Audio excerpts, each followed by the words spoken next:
नमस्कार जी, मैं बीएन फिर एक बार आप लोगों का दरबार। दर्शक, एक विश्लेषण।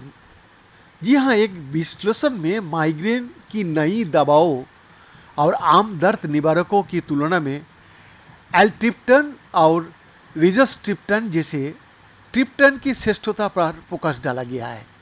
शोधकर्ताओं का कहना है कि वैश्विक स्तर पर इनके बढ़ते उपयोग की वकालत करने से माइग्रेन की प्रभावी देखभाल को मानकीकृत किया जा सकता है। बीएमजी द्वारा प्रकाशित नवीनतम साक्ष्यों के विश्लेषण से पता चलता है कि कुछ ट्रिप्टन तीव्र माइग्रेन के लिए नए अधिक महंगी दवाओं की तुलना में अधिक प्रभावी उपचार हो सकता है। जी हाँ, ट्रिप्टन मस्तिष्क में रक्त वाहिकाओं को संकुचित करके तथा दर्द और सूजन पैदा करने वाली रसायनों को स्राव को रोककर काम करता है। निष्कर्षों से पता चलता है कि 4 ट्रिप्टन, एलेट्रिप्टन, रिजोट्रिप्टन, सुमाट्रिप्टन और जोलमिट्रिप्टन हाल ही में बाजार में उतारी गई और अधिक महंगी दवाओं लेसमिडिटन, रिमजेपेड और इब्रोजेपेड की तुलना में माइग्रेन के दर्द से राहत दिलाने में बेहतर थे, जो पैरासीटामोल और अधिकांश सूजनरोधी दर्द निवारक दवाओं के बराबर थे।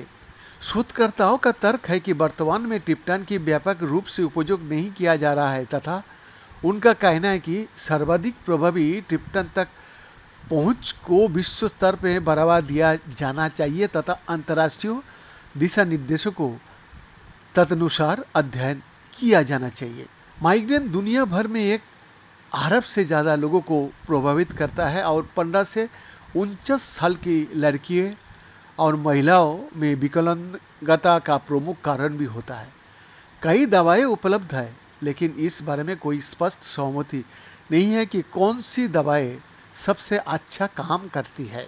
इस समस्या का समाधान करने के लिए शोधकर्ताओं ने वैज्ञानिक डेटाबेस का अध्ययन किया और वो 24 जून 2023 तक प्रकाशित यादृच्छिक नियंत्रित परीक्षणों की पहचान की जा सके, जिनमें वयस्कों में तीव्र माइग्रेन के उपचार के लिए लाइसेंस प्राप्त मौखिक दवाओं की तुलना की गई थी।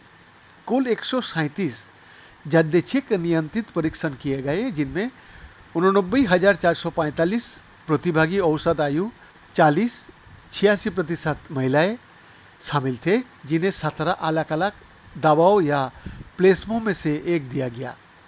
परीक्षण अलग अलग गुणवत्ता के थे, लेकिन शोधकर्ता एक मान्यता प्राप्त उपकरण का उपयोग करके साक्ष्यों की निश्चितता का आकलन करने में सक्षम है।